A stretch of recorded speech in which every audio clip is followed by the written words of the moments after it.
আসসালামু আলাইকুম ওয়া রাহমাতুল্লাহ। প্রিয় দর্শক, আজকের ভিডিওতে এমন 10টি জিকির সম্পর্কে বলে দিব যে জিকিরগুলোর আমল করলে সরাসরি জান্নাত মিলবে। এই ছোট্ট ছোট্ট 10টি জিকির আপনারা কাজের ফাঁকে ফাঁকে করতে পারবেন। জিকিরগুলো এতই ফজিলতপূর্ণ যে এই জিকিরের কথা সরাসরি কুরআন এবং হাদিসে বর্ণিত হয়েছে।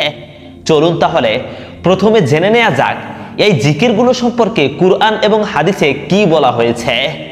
আল্লাহর জিকিরের সুফল ও উপকারিতা হলো আল্লাহর পবিত্র নামের যে বরকত ও লজ্জত এবং স্বাদ ও আনন্দ রয়েছে তা অন্য কিছুতে নেই। আল্লাহর জিকির এমন এক শক্তি যা দুর্বলকে সবল করে দেয় এবং সকল বিপদে ধীরর পদ রাখে। কারণ আল্লাহর স্মরণকারীর বিশ্বাস এই যে সব কিছু আল্লাহর হুকুমেই হয় এবং আল্লাহর কোনো ফয়সালা বান্দার জন্য অশুভ নয়। আল্লাহর ফয়সালা মেনে নেওয়ার মাঝেই বান্দার কামিয়াবি ও কল্যাণ। কুরআন মাজিদে আল্লাহর জিকির বেশি বেশি করতে বলা হয়েছে, অন্য কোনো ইবাদত সম্পর্কে এমন কথা বলা হয়নি।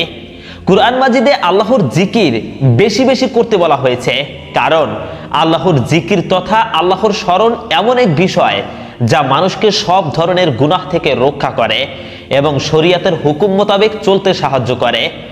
এই জিকিরগুলো এতই সহজ যে এর জন্য আলাদা করে বেশি সময় ব্যয় করার কিংবা অন্যান্য কাজ স্থগিত রাখার প্রয়োজন হয় না। আল্লাহর জিকির হচ্ছে যাবতীয় ইবাদতের রূহ। আবু উসমান নাহদি রহমাতুল্লাহি আলাইহি বলেন, কুরআন মাজিদের ওয়াদা অনুযায়ী যখন কোনো বান্দা আল্লাহকে স্মরণ করে তখন আল্লাহ তাকে স্মরণ করেন। আল্লাহ তাআলা ইরশাদ করেছেন, তোমরা আমাকে স্মরণ করো, আমিও তোমাদেরকে স্মরণ করব এবং শুকরগুজারি করো, নাশুকরি করো না। সুতরাং আমরা যখন আল্লাহর জিকিরে মশগুল হই তখন এ কথা স্মরণ করা কর্তব্য যে স্বয়ং আল্লাহ তাআলাও আমাদেরকে স্মরণ করছেন। এতে জিকিরের স্বাদ ও লজ্জত বহুগুণ বৃদ্ধি পাবে। জিকিরের ফজিলত সম্পর্কিত কিছু কুরআনের আয়াত এখনই উল্লেখ করা হলো। 1. কুরআন মাজিদে আল্লাহ তাআলা বলেন, আল্লাহকে অধিক পরিমাণে স্মরণ করবে যাতে তোমরা সফলতা অর্জন করো। তার মানে বোঝা গেল আল্লাহর জিকির বেশি বেশি করলে সফলতা অর্জন করা খুব সহজ হয়। 2. অন্য আয়াতে বলা হয়েছে, যারা ঈমান আনে এবং আল্লাহর স্মরণে যাদের অন্তর প্রশান্ত হয়, জেনে রাখো আল্লাহর জিকির দ্বারাই অন্তরসমূহ শান্তি পায়। প্রিয় দর্শক, এই আয়াত দ্বারা বোঝা গেল জিকিরের দ্বারা অন্তরের চিন্তা পেরেশানি দূর হয়, অন্তর প্রশান্তি লাভ করে। 3. আরো বলা হয়েছে, যারা ঈমানদার তারা এমন যে যখন তাদের সামনে আল্লাহর নাম নেওয়া হয় তখন তাদের অন্তর ভীতু হয়ে পড়ে। জিকিরের আরেকটি ফজিলত হলো অর্থাৎ 4. আল্লাহ তাআলা আরো বলেন, যাদের হৃদয় ভয় কম্পিত হয় আল্লাহর নাম স্মরণ করা হলে। প্রিয় দর্শক, জিকির সম্বন্ধে কোরআনের অন্য আয়াতে বলা হয়েছে আল্লাহর স্মরণ সর্বশ্রেষ্ঠ এবং অন্য আয়াতে বলা হয়েছে আল্লাহর অধিক জিকিরকারী পুরুষ ও জিকিরকারী নারী তাদের জন্য আল্লাহ প্রস্তুত রেখেছেন ক্ষমা ও মহা পুরস্কার। জিকির সম্বন্ধে অন্য আয়াতে বলা হয়েছে, হে মুমিনগণ, তোমরা আল্লাহকে অধিক পরিমাণে স্মরণ করো। আর কোরআনের অন্য আয়াতে আরো বলেছেন, স্মরণ করতে থাকো স্বীয় পালনকর্তাকে আপন মনে ক্রন্দনরত ও ভীত সন্ত্রস্ত অবস্থায়। প্রিয় দর্শক, জিকির সম্বন্ধে কোরআনের 9 নম্বর আয়াতটি হলো আল্লাহ তাআলা মুমিনদের সম্পর্কে বলেছেন, যারা আল্লাহ তাআলাকে স্মরণ করে দাঁড়িয়ে বসে ও শায়িত অবস্থায় এবং চিন্তা ভাবনা করে আসমান জমিন সৃষ্টির বিষয়ে, হে আমাদের প্রতিপালক, এসব তুমি অনর্থক সৃষ্টি করনি। জিকির সম্বন্ধে কোরআনের 10 নম্বর আয়াতে বলা হয়েছে, মুনাফিকদের বিষয়ে আল্লাহ তাআলা বলেছেন, যখন তারা নামাজে দাঁড়ায় তখন তারা শিথিলভাবে লোক দেখানোর জন্য দাঁড়ায় এবং তারা আল্লাহকে অল্পই স্মরণ করে। প্রিয় দর্শক, জিকির সম্পর্কে কোরআনের এই 10টি আয়াত আপনাদেরকে শোনালাম। এবার কিছু হাদিস পেশ করা হলো আজকের ভিডিওতে যে জিকিরগুলোর কথা বলবো তার ফজিলত সম্পর্কে। এখানেও জিকির সম্বন্ধে 10টি হাদিস উল্লেখ করব যে আজকের ভিডিওর এই জিকিরগুলো কত গুরুত্বপূর্ণ। 1. উম্মুল মুমিনিন হযরত আয়েশা রাদিয়াল্লাহু তাআলা আনহা থেকে বর্ণিত, রাসূলুল্লাহ সাল্লাল্লাহু আলাইহি ওয়াসাল্লাম সর্বাবস্থায় আল্লাহর জিকির করতেন।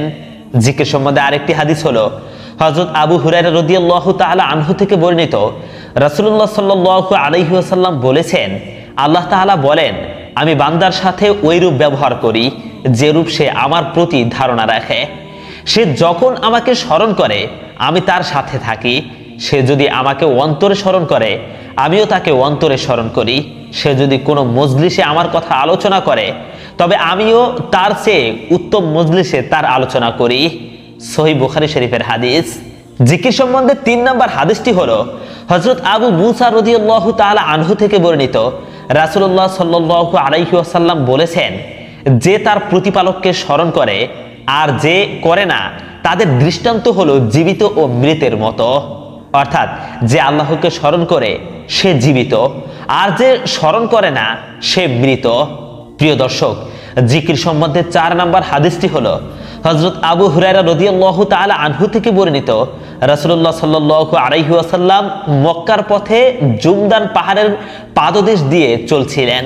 তখন তিনি বললেন, তোমরা চলতে থাকো, এই যে জুমদান পাহাড়। মুফাররিদরা অগ্রগামী হয়েছে। সাহাবীরা বললেন, হে আল্লাহর রাসূল, মুফাররিদরা কারা? তিনি বললেন, ওই সব নারী ও পুরুষ যারা আল্লাহকে অধিক পরিমাণে স্মরণ করে। সুবহানাল্লাহ। প্রিয় দর্শক, জিকির সম্পর্কে রাসূলের 5 নম্বর হাদিসটি হলো হযরত আবু দারদা রাদিয়াল্লাহু তাআলা আনহু বলেন, রাসূলুল্লাহ সাল্লাল্লাহু আলাইহি ওয়াসাল্লাম সাহাবাদেরকে বললেন, আমি কি তোমাদেরকে এমন একটি জিনিসের কথা বলবো না যা তোমাদের সমস্ত আমলের চেয়ে শ্রেষ্ঠ? তোমাদের প্রতিপালকের নিকট সবচেয়ে পবিত্র, তোমাদের মর্যাদাকে আরো বুলন্দকারী, আল্লাহর রাস্তায় সোনা রূপা খরচ করা থেকে এবং জিহাদের ময়দানে শত্রুর প্রাণ নেওয়া ও শত্রুর হাতে প্রাণ দেওয়া থেকেও উত্তম। সাহাবারা বললেন, অবশ্যই বলুন। তখন তিনি বললেন, তা হলো আল্লাহর জিকির। জামে তিরমিজি। দর্শক, জিকির সম্বন্ধে 6 নম্বর হাদিসটি হলো হযরত আবু হুরায়রা রাদিয়াল্লাহু তাআলা আনহু থেকে বর্ণিত। রাসূলুল্লাহ সাল্লাল্লাহু আলাইহি ওয়াসাল্লাম বলেছেন, আল্লাহ তাআলা 7 ব্যক্তিকে আরশের ছায়ায় স্থান দিবেন, আর তারা হলো ওই ব্যক্তি যে একান্তে আল্লাহকে স্মরণ করেছে এবং তার চোখ থেকে অশ্রু প্রবাহিত হয়েছে। প্রিয় দর্শক, জিকির সম্বন্ধে 7 নম্বর হাদিসটি হলো হযরত মুআজ রাদিয়াল্লাহু তাআলা আনহু থেকে বর্ণিত। এক সাহাবী বললেন, ইয়া রাসূলুল্লাহ, আমার কাছে ইসলামের বিধান অনেক মনে হয়, তাই আমাকে এমন একটি বিষয় বলে দিন যার উপর আমি সর্বদা আমল করতে পারি। তখন রাসূলুল্লাহ সাল্লাল্লাহু আলাইহি ওয়াসাল্লাম বললেন, তোমার জিহ্বাকে আল্লাহর জিকিরে তরতাজা রাখো। প্রিয় দর্শক, আর 8 নম্বর হাদিসটি হলো হযরত আব্দুল্লাহ ইবনে আব্বাস রাদিয়াল্লাহু তাআলা আনহু থেকে বর্ণিত। আল্লাহ তাআলা বলেন, হে আমার বান্দা, তুমি যখন নির্জনে আমাকে স্মরণ করো তখন আমিও তোমাকে নির্জনে স্মরণ করি, আর যখন তুমি আমাকে কোনো মজলিসে স্মরণ করো তখন আমি তার চেয়েও উত্তম মজলিসে তোমার আলোচনা করি। সুবহানাল্লাহ। প্রিয় দর্শক, জিকির সম্বন্ধে 9 নম্বর হাদিসটি হলো হযরত আবু হুরায়রা রাদিয়াল্লাহু তাআলা আনহু থেকে বর্ণিত। এক হাদিসে কুদসিতে আছে, আল্লাহ তাআলা বলেন, বান্দা যতক্ষণ আমাকে স্মরণ করতে থাকে এবং আমার জিকিরের কারণে তার ঠোঁট নড়তে থাকে ততক্ষণ আমি তার সাথে থাকি। অর্থাৎ আল্লাহর রহমত তার সাথে থাকে। প্রিয় দর্শক, জিকিরের 10 নম্বর হাদিসটি হলো হযরত আবু হুরায়রা রাদিয়াল্লাহু তাআলা আনহু ও হযরত আবু সাঈদ রাদিয়াল্লাহু তাআলা আনহু থেকে বর্ণিত। রাসূলুল্লাহ সাল্লাল্লাহু আলাইহি ওয়াসাল্লাম বলেছেন, যখন কিছু মানুষ আল্লাহকে স্মরণ করে তখন ফেরেশতারা তাদেরকে ঘিরে রাখেন, আল্লাহর রহমত তাদেরকে ঢেকে নেয় এবং তাদের উপর সাকিনা নাজিল হয়, আর আল্লাহ তাআলা তার নিকটতম ফেরেশতাদের সামনে তাদের কথা উল্লেখ করেন। সুবহানাল্লাহ। প্রিয় দর্শক, শুনলেন তো আজকের ভিডিওতে যে জিকিরগুলোর কথা বলবো তার সম্বন্ধে কুরআন এবং হাদিস কি বলেছে। তো চলুন এখন সেই জিকিরগুলো সম্পর্কে এখনই জেনে নেওয়া যাক। 10টি জিকিরের কথা এই ভিডিওতে উল্লেখ করব। এই জিকিরগুলোর আমল করতে আপনাকে কোনো কাজ বন্ধ রাখতে হবে না। যে কোনো কাজের ফাঁকে ফাঁকে কিংবা উঠতে বসতে চলতে ফিরতে সবসময় এই জিকিরের আমল আপনি করতে পারবেন। তো চলুন সেই 10টি জিকির সম্পর্কে এখনই জেনে নেই। 1. দৈনিক 100 বার এই জিকিরটি করা। সুবহানাল্লাহ, সুবহানাল্লাহ। 2. আলহামদুলিল্লাহ, আলহামদুলিল্লাহ এই জিকিরটি দৈনিক করা। আলহামদুলিল্লাহ আমলের পাল্লাকে ভারী করে দেয় এবং এটি সর্বোত্তম দোয়াও বটে। 3. লা ইলাহা ইল্লাল্লাহ এই জিকিরটি করা, এটি সর্বোত্তম জিকির। 4 নম্বর জিকিরটি হলো সুবহানাল্লাহি ওয়ালহামদুলিল্লাহি ওয়ালা ইলাহা ইল্লাল্লাহু ওয়াল্লাহু আকবার। এই বাক্যগুলো আল্লাহর নিকট অধিক প্রিয়। নবী করিম সাল্লাল্লাহু আলাইহি ওয়াসাল্লাম বলেন, পৃথিবীর সব কিছুর চেয়ে আমার নিকট অধিক প্রিয় এই জিকিরটি। 5 নম্বর জিকিরটি হলো দৈনিক 100 বার পড়া সুবহানাল্লাহি ওয়া বিহামদিহি। এতে সমুদ্রের ফেনা পরিমাণ সগীরা গুনাহ থাকলেও তাকে মাফ করে দেওয়া হবে। সুবহানাল্লাহ। প্রিয় দর্শক, 6 নম্বর জিকিরটি হলো এক হাদিসে রাসূল সাল্লাল্লাহু আলাইহি ওয়াসাল্লাম বলেন সুবহানাল্লাহি ওয়া বিহামদিহি সুবহানাল্লাহিল আযীম। এই বাক্যগুলো উচ্চারণে সহজ, আমলের পাল্লায় ভারী, দয়াময় আল্লাহর নিকট অধিক প্রিয়। আর 7 নম্বর জিকিরটি হলো যে ব্যক্তি একবার সুবহানাল্লাহিল আযীম ওয়া বিহামদিহি পাঠ করবে তার জন্য জান্নাতে একটি করে খেজুর গাছ রোপণ করা হবে। সুবহানাল্লাহ। প্রিয় দর্শক, আর 8 নম্বর জিকিরটি হলো মহানবী সাল্লাল্লাহু আলাইহি ওয়াসাল্লাম বলেন লা হাওলা ওয়ালা কুওয়াতা ইল্লা বিল্লাহ। এই জিকিরটি হচ্ছে জান্নাতের গুপ্তধন সমূহের একটি, তাই প্রতিদিন বেশি বেশি করা। আর 9 নম্বর জিকিরটি হলো রাসূলুল্লাহ সাল্লাল্লাহু আলাইহি ওয়াসাল্লাম বলেন সুবহানাল্লাহি ওয়ালহামদুলিল্লাহি ওয়ালা ইলাহা ইল্লাল্লাহু ওয়াল্লাহু আকবার ওয়ালা হাওলা ওয়ালা কুওয়াতা ইল্লা বিল্লাহ। এই বাক্যগুলো হলো অবশিষ্ট নেক আমল। প্রিয় দর্শক, আর 10 নম্বর জিকিরটি হলো এক হাদিসে এসেছে যে ব্যক্তি আমার প্রতি একবার দুরূদ পাঠ করবে আল্লাহ তাআলা তার প্রতি 10 বার রহমত বর্ষণ করবেন। রাসূলুল্লাহ সাল্লাল্লাহু আলাইহি ওয়াসাল্লাম আরো বলেন যে ব্যক্তি আমার প্রতি সকালে 10 বার এবং বিকেলে 10 বার দুরূদ পাঠ করবে সে ব্যক্তি কিয়ামতের দিন আমার সুপারিশ পাবে। সুবহানাল্লাহ।